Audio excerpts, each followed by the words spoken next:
परमात्मा ने ये कहा कि देखो भगवान की भक्ति प्रत्येक व्यक्ति कर सकता है और प्रत्येक ही शिक्षित होना चाहिए, ये गलत कर रखा था इन्होंने। तो अब आप सारे शिक्षित हो गए। अब मालिक ने जो खेल खेला है, ये समय इंतजार किया है कि अब अपनी प्यारी आत्माओं को अपनी महिमा में अब बताऊंगा और सारे सबके समझ में आवेगी। अब आप सभी शिक्षित हो गए और सभी को मंत्र ये परमात्मा की वाणी याद होगी। छोटे छोटे बच्चा के पूरी आरती याद हो रही है भगवान की वाणी की। अब एक रुई, एक 1.5 ग्राम 2 ग्राम रुई लगेगी, एक जोत बना दे, खड़ी जोत लगा दी, उसमें घी डाल दिया जितनी आपकी इच्छा है, एक कटोरा भर दे, सारा दिन जलाए, तो उसमें वो घी उसमें डाल दिया और हम अपना मंत्र वाणी सुबह नित्यनेम करें, दोपहर रमैणी करें, शाम में संध्या आरती करें, ये भगवान की वाणी भी हम बोलते रहते हैं, तो वो भी हवन हो रहा है। उस लकड़ियों वाले हवन की तुलना में ये हवन श्रेष्ठ है, क्योंकि इसमें आप एक 100 ग्राम रुई में 1 क्विंटल घी हवन कर सकते हो। उसमें घी, उसकी जोत ने जलन नहीं दे, उसमें डालने जावेगी। 100 ग्राम जोत में 1 क्विंटल घी हवन कर सकते हो आप। और लकड़ियां में 1 क्विंटल घी हवन करने के लिए कम से कम भी 20 किलो तक कम से कम लकड़ी जला देते हो, तो उन लकड़ियों के जलने से कार्बन डाइऑक्साइड अधिक होती है।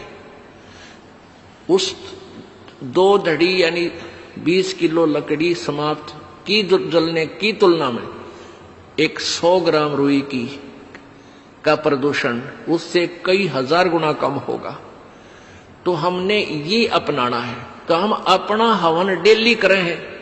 अब क्या करा करते, कोई मृत्यु होगी, बुलाओ गुरुजी ने और हमारा हवन करियो 2 दिन 4 दिन, वो 2 दिन के हवन में किला टूट गया। रोज करो हवन अपना, एक जोत लगा दे, सुता उठ के हाथ पैर धो ले, नहान का ना फुर्सत मिले, कोई जरूरी ना होती नहाना इसमें, नहाए धोए क्या भ्याज है, मन का मैल ना जाए और मीन सदा जल में रहे, धोए बांस ना जाए। अंदर से अंतःकरण साफ हो, हाथ पैर जरूर धो ले, क्योंकि धार्मिक वस्तुओं का हाथ लगानी है। और जोत ला दे, अपना मंत्र करता रहे, काम करता रहे, अपनी आरती बोल ले, जा नित्यनेम भी कर ले, रोटी पोए जा, नित्यनेम चलता रहे। आजकल तो आधुनिक बहुत से उपकरण हो गए हैं, वैसे भी याद हो जाते हैं कुछ दिनों में। और नहीं बैठ के अपनी किताब लेकर वह पढ़ ले।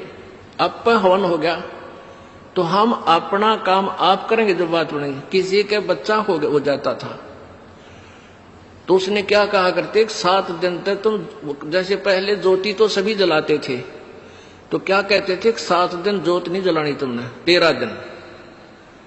वो तेरा गजब हुई हो, 13 दिन रोटी नहीं खाते या तुम और काम ना करते। और किसी की मृत्यु हो जाती है उसमें भी ऐसे कहा करते थे, जैसे जन्म होने पर तो वो जब तक वो छठ ना होती इतने कहा करते, मृत्यु के बाद कहते हैं 13 दिन तक आपने कोई धार्मिक क्रिया नहीं करनी। तेरा गजब हो। परमात्मा रोटी रोज खा रहे हो, किसी दिन भी ना छूटती, ठीक है। कोई प्रिय की मृत्यु हो जाती है, रो पीट के दोपहर तक ना खाओगा, शाम में खानी पड़ेगी, रो पीट के रोटी खानी पड़ेगी। तो ऐसे ही भक्ति परमात्मा का हवन ज्योति डेली आरती रोज करनी है, चाहे दुख हो चाहे सुख हो। ये परित्याग नहीं करना, ये भूल है हमारे। अब आप सुन रहे थे जगत गुरु तत्वदर्शी संत रामपाल जी महाराज जी के मंगल प्रवचन।